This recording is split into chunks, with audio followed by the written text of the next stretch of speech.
Fala pessoal, nessa aula nós vamos trabalhar com mais alguns tipos de funções.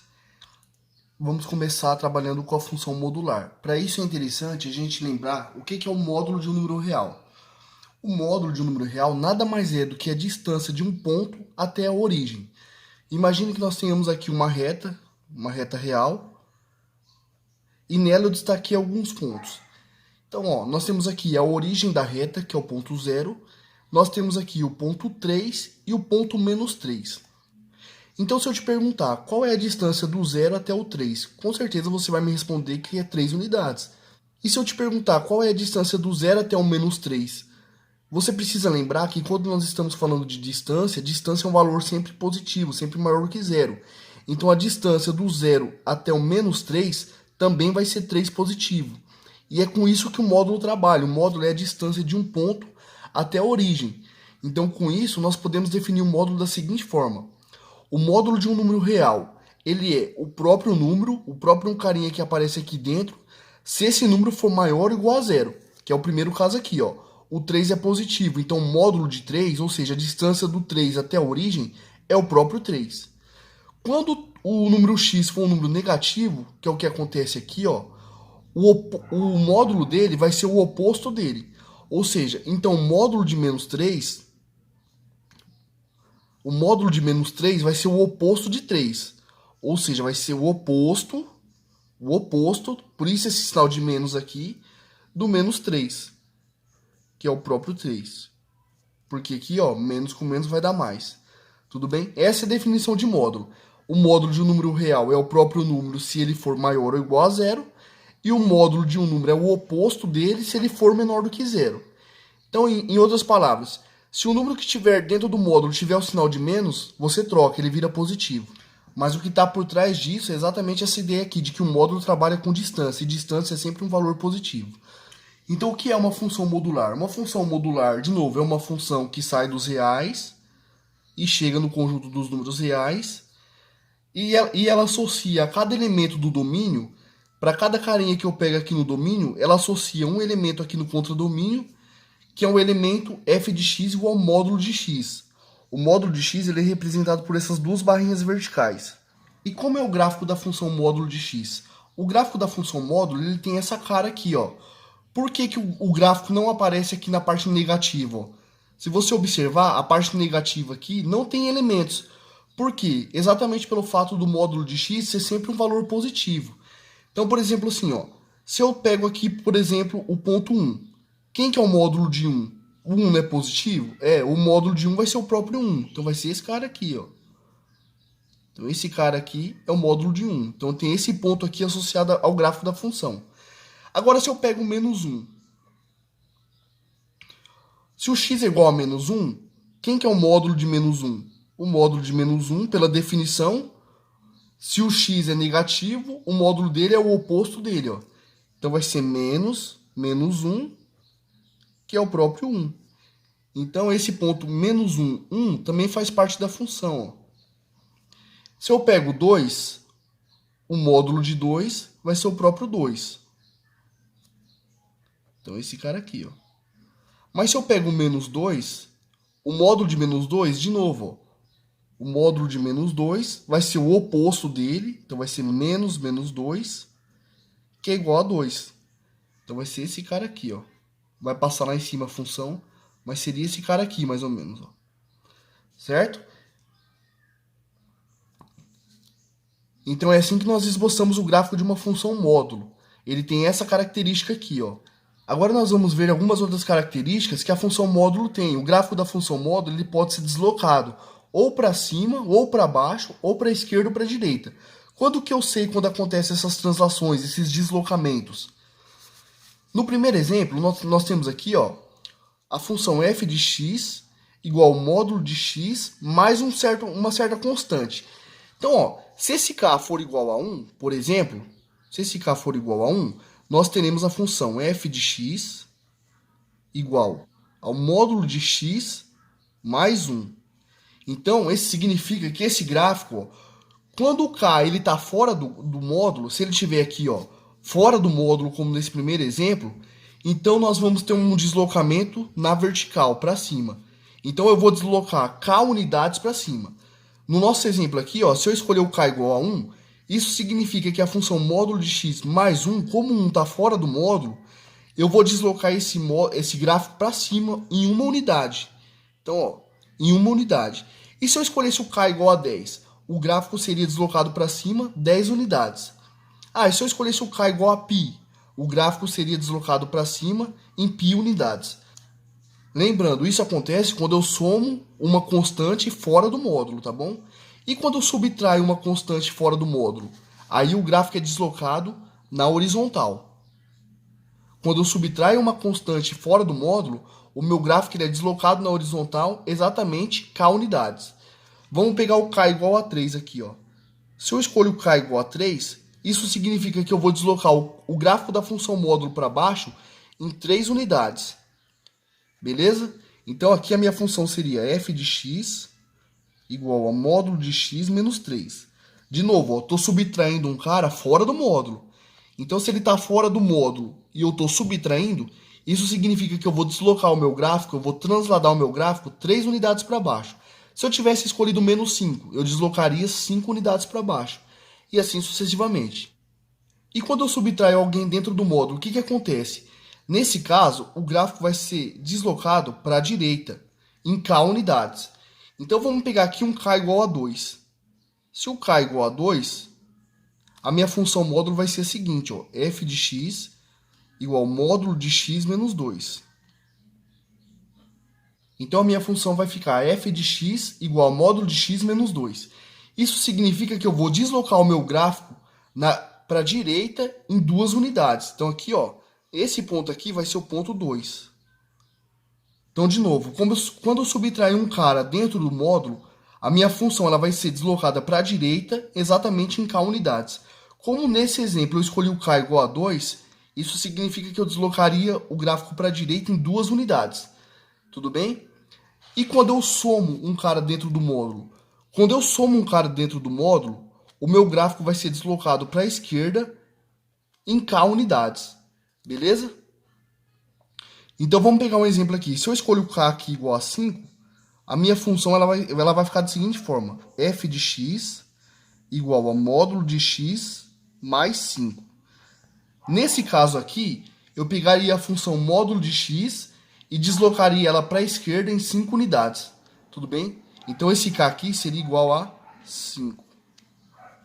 Aqui seria com sinal de menos, né? Porque eu estou deslocando, eu estou na parte negativa do gráfico. Ó. Beleza? Aqui também, né? Ó. Aqui o sinal é de menos porque eu estou na parte negativa do gráfico. Tudo bem, pessoal? Espero que tenha ficado claro essa parte. Agora nós vamos resolver um exercício. Construa o gráfico da função f de x igual ao módulo de x menos 1. Então, pessoal, a primeira coisa que a gente tem que pensar, quando nós temos um módulo, nós estamos lidando com duas sentenças, né? Uma para quando esse cara que está aqui dentro é positivo e outra para quando esse cara que está aqui dentro é negativo. Então, ó, se x menos 1, definição de módulo, se o x menos 1 é maior ou igual a zero, pela definição de módulo, então o módulo de x menos 1 é o próprio x menos 1.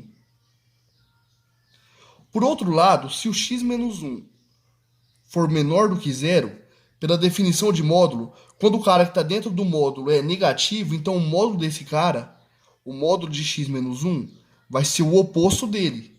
Ou seja, vai ser menos x menos 1. Distribuindo esse sinal de menos aqui dentro, eu vou ficar com 1 menos x. Certo? Mas essa galera aqui nós podemos escrever assim, ó. Passo 1 para o segundo membro somando. Então, se o x for maior ou igual a 1, eu concluo isso aqui, ó. Eu concluo isso aqui. Que o módulo de x menos 1 é o próprio x menos 1. E se o x for menor do que 1, passando 1 para o segundo membro somando, eu tenho que o módulo de x menos 1 é igual a 1 menos x. Então eu sei que a minha f de x, ela é, quando o x é maior que 1, eu sei que o módulo de x menos 1 é o próprio x menos 1. Então, ó, se o x for maior do que 1, então coloca aqui na frente, se o x for maior ou igual a 1, eu sei que a minha função f ela vai ser x menos 1, porque eu sei que o módulo vai ser positivo. Então vai ser x menos 1 dividido por 1 menos x. Posso fazer uma chavinha assim, ó. E eu sei que se o x for menor do que 1, então, se o x for menor do que 1, o módulo de x menos 1 vai ser 1 menos x. Então, a minha função f vai ser, no lugar do módulo de x menos 1, eu troco por 1 menos x. Dividido por 1 menos x. Então, vamos retomar para que não fique nenhuma dúvida. Nós sabemos que se o cara que aparece dentro do módulo for um número maior ou igual a zero, então o módulo desse número é o próprio número. Então o módulo de x menos 1 vai ser x menos 1, porque eu estou supondo que x menos 1 é maior ou igual a zero. Porém, se o x menos 1 for menor do que zero, o que vai acontecer? O módulo dele vai ser o oposto dele, por isso tem esse sinal de menos aqui, ó. Então vai ser menos x menos 1, que é 1 menos x. Tudo bem? Agora, trabalhando com essas duas desigualdades aqui, ó, passo o menos 1 para o segundo membro somando aqui e aqui. Aí eu vou concluir o seguinte, que se o x for maior ou igual a 1, então o módulo de x menos 1 vai ser o próprio x menos 1, porque o cara que está aqui dentro ele é um valor positivo. Porém, se o x for menor do que 1, o cara que aparece aqui dentro é negativo e, portanto, o módulo dele é o oposto dele. Né? O oposto de x menos 1 vai ser 1 menos x. Então, com isso eu concluo o seguinte, ó. No lugar do módulo agora aqui na minha função, eu vou trocar por essas expressões que eu achei. Então, ó, se o x menos 1 for positivo, que é no primeiro caso, onde o x é maior que 1, por isso eu coloquei essa restrição aqui, ó, o módulo de x menos 1 é o próprio x menos 1. Então, no lugar do módulo de x menos 1, eu troco por x menos 1, dividido por 1 menos x. Já na segunda função, a segunda sentença, é para quando o x é menor do que 1. Se o x é menor do que 1, é porque esse módulo aqui, ó, o que está aqui dentro é negativo. Se o que está aqui dentro é negativo, é porque o módulo desse cara é o oposto dele. Ou seja, vai ser 1 menos x. Então, no lugar desse módulo, eu posso trocar por 1 menos x, dividido por 1 menos x. Então, a minha f agora ela é dada por essas duas sentenças. A partir dessas duas sentenças é que eu vou conseguir montar o gráfico. Então, eu vou montar o gráfico aqui no plano cartesiano. Aqui eu tenho o meu eixo y. E aqui eu tenho o eixo x. Então, ó, quando o x for maior ou igual a 1, então onde está 1? Está aqui mais ou menos. Ó. Observe o seguinte, ó, vou fazer um esboço aqui do lado. X menos 1 dividido por 1 menos x, eu posso escrever isso aqui assim, ó. Eu vou colocar esse sinal de menos em evidência, então vai ficar assim, ó. Menos 1 menos x dividido por 1 menos x. Por que eu fiz isso? Ó? Se eu distribuir o menos aqui dentro, eu fico com menos 1 mais x, ou seja, x menos 1. Exatamente quem eu tinha aqui. Ó. Eu fiz isso porque agora eu tenho 1 menos x em cima e 1 menos x embaixo. Agora eu posso cancelar. Um número dividido por ele mesmo sempre é igual a 1. Com esse menos aqui na frente, então isso aqui vai dar menos 1. Então, ó, quando o x for maior ou igual a 1, o y vai ser igual a menos 1. Ó. O y vai ser igual a menos 1. Então, a partir desse ponto aqui, ó, eu tenho uma reta constante igual a menos 1. E quando o x for menor do que 1? Quando o x for menor do que 1, eu tenho essa sentença aqui, ó. Observe que 1 menos x dividido por 1 menos x, isso aqui é sempre igual a 1. Estou dividindo um cara por ele mesmo. Então, quando o x for menor do que 1, o y vai ser sempre igual a 1. Então aqui é uma bolinha aberta, porque o 1 não pertence, ó, é menor estritamente. E aqui eu vou ter uma reta constante igual a 1. Então esse é o gráfico da função módulo de x menos 1 dividido por 1 menos x. Então nós vimos que para x maior ou igual a 1, nós vamos obter a reta igual a menos 1. Ó. Então para todo x que for maior ou igual a 1, que estiver à direita do 1, as imagens desses caras vão ser sempre a reta y igual a menos 1. E quando o x for menor do que 1, nós vamos obter a reta y igual a 1. Então, para todos os x que estiverem à esquerda do 1, eles vão ter como imagem a reta y igual a 1, que é essa daqui, ó. Tudo bem? Espero que tenha ficado claro. Então, vamos entender um pouco melhor o que são funções pares e funções ímpares. De novo, uma função f que sai dos reais e chega nos reais é dita uma função par se acontecer o seguinte. F de menos x vai ser igual a f de x. Ou seja, eu meio que posso desprezar o sinal que não vai fazer diferença. E quando que uma função vai ser ímpar? Ela vai ser ímpar quando o f de menos x vai ser igual a menos o f de x. Ou seja, o menos sai daqui de dentro do argumento e fica aqui fora da função. Então, quando isso acontecer, nós vamos ter uma função ímpar. Então, vamos aos exemplos. Então, ó, ele fala que a função f de x igual ao cosseno de x é uma função par. Como que nós podemos provar isso?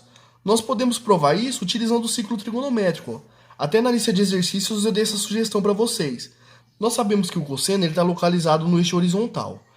Então, para eu saber qual é o valor do cosseno desse ângulo alfa, eu traço aqui do ponto A uma reta perpendicular aqui ao eixo x. E o cosseno vai ser exatamente esse comprimento aqui, ó.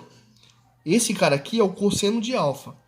Então, essa medida aqui, ela representa o cosseno de alfa.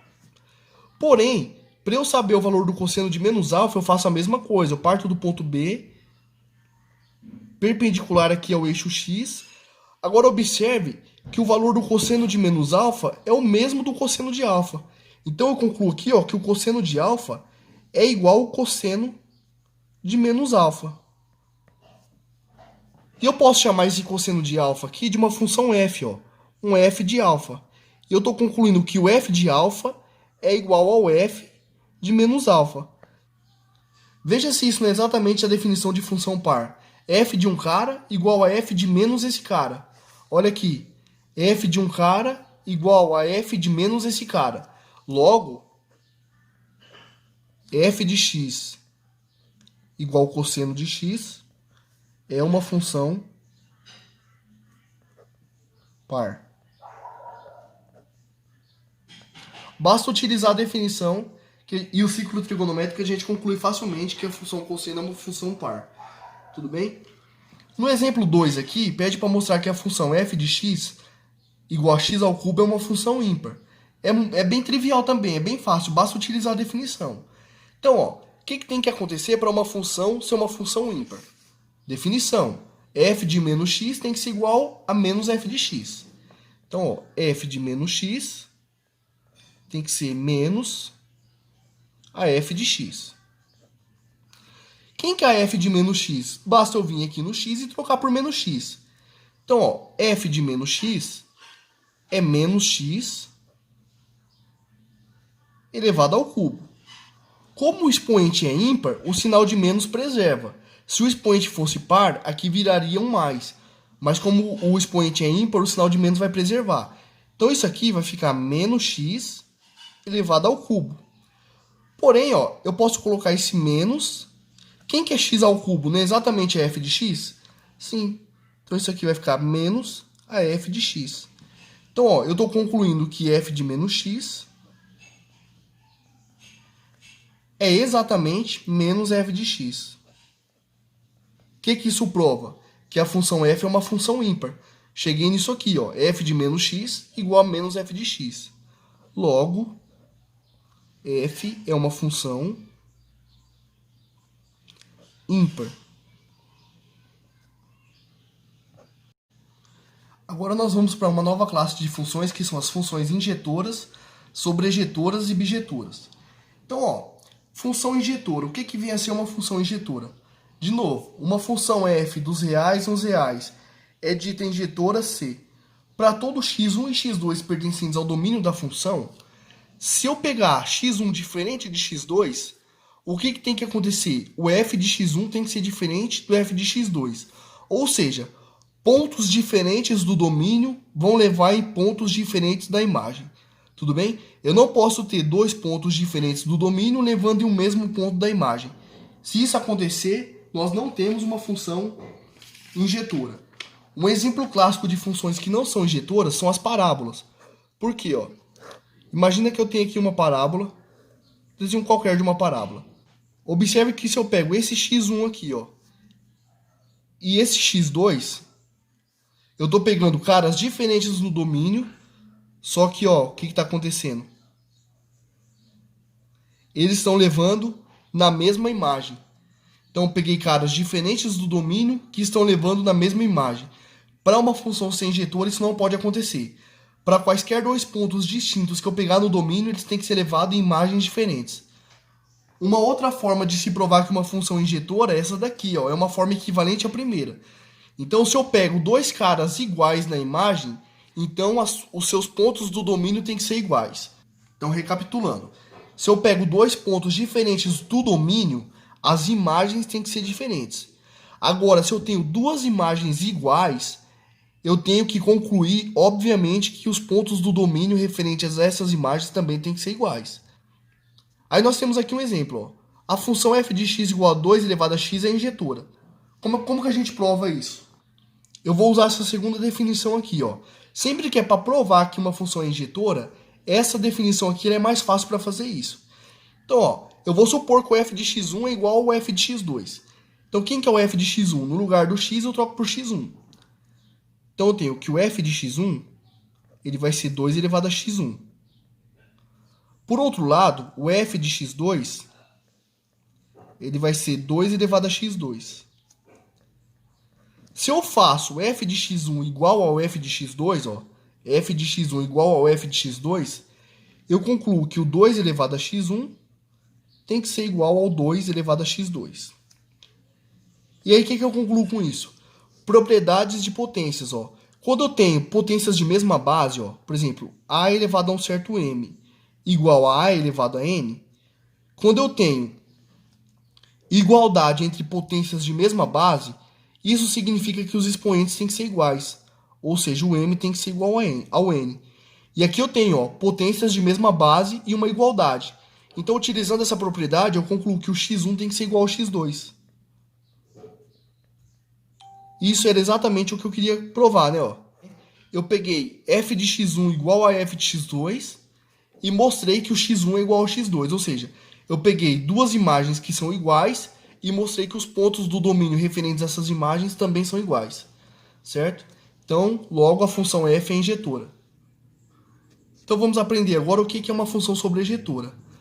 Eu queria esclarecer uma dúvida com vocês, é uma dúvida que pode ficar.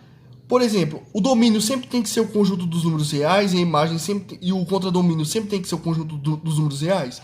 Não, pode ser uma função dos inteiros, de R em R positivo, dos reais nos reais negativos. Isso aqui pode mudar, tá? Tô dando um exemplo genérico. Então, ó, uma função f que sai dos reais e chega nos reais é dita sobrejetora quando a imagem coincide com o contradomínio. Então, ó, a princípio, muitos alunos confundem essa ideia aqui. Ó. Eles acham que contradomínio e imagem é a mesma coisa. Não. Vamos dar um exemplo. Eu tenho aqui um conjunto A e um conjunto B.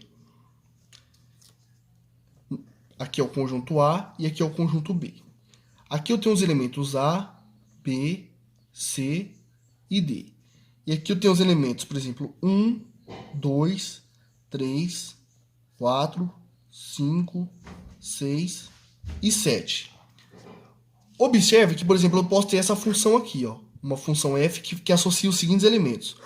O A vai no 1, o B vai no 3, o D vai no 4 e o C vai no 2. Quem é o contradomínio e quem que é a imagem? O contradomínio é todo o conjunto B, ou seja, é o 1, o 2, o 3, o 4, o 5, o 6 e o 7. Esse é o contradomínio. Quem que é a imagem? A imagem da função f. A imagem são aqueles caras que recebem setas. Ó. Então vai ser o 1, o 2, o 3 e o 4. Perceberam a diferença? Contradomínio é todo o conjunto aqui B. Ó. Lembrando que no contradomínio pode sobrar alguns caras, certo? Onde não pode sobrar é no conjunto A. A imagem são o conjunto daqueles caras que estão recebendo ligação de alguém aqui do conjunto A. Então tem essa diferença. Para uma função ser sobrejetora, o que tem que acontecer? Esse contradomínio precisa ser igual à imagem. Então vamos supor agora o seguinte exemplo. Ó.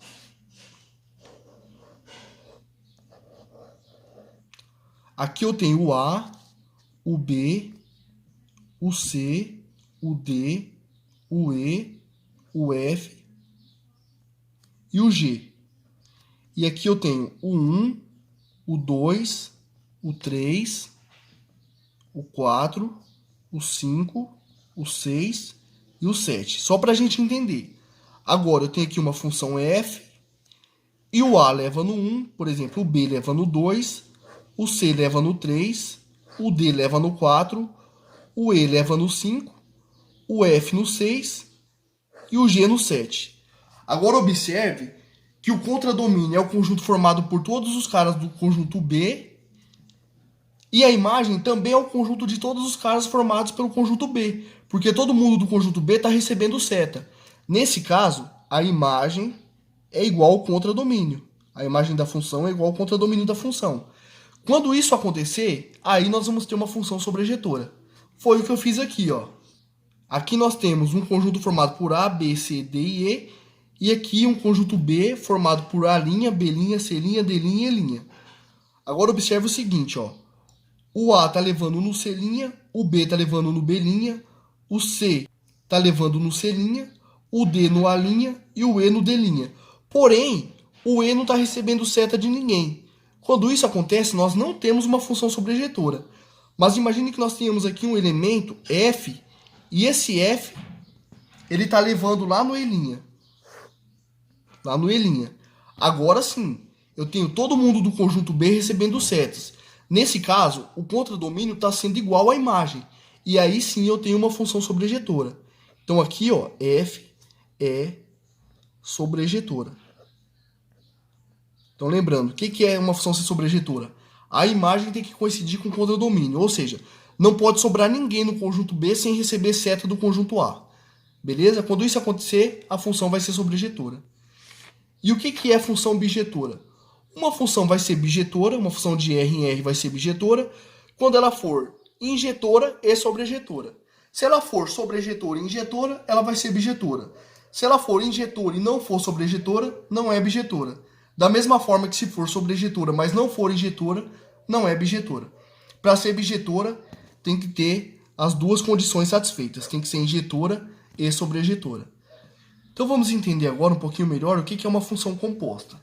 Então, ó, eu tenho uma função f que sai de A e vai para B.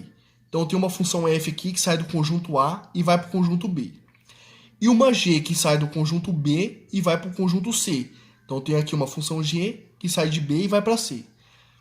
Define-se a função composta de A em C, ou seja, a composta, que essa função aqui, ó, ela vai sair do A e vai chegar direto em C. Ela vai encurtar o caminho.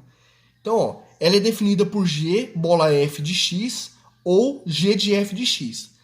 Então, ó, o que acontece? Eu tenho um elementozinho aqui que pertence ao conjunto A e eu vou aplicar f nesse cara.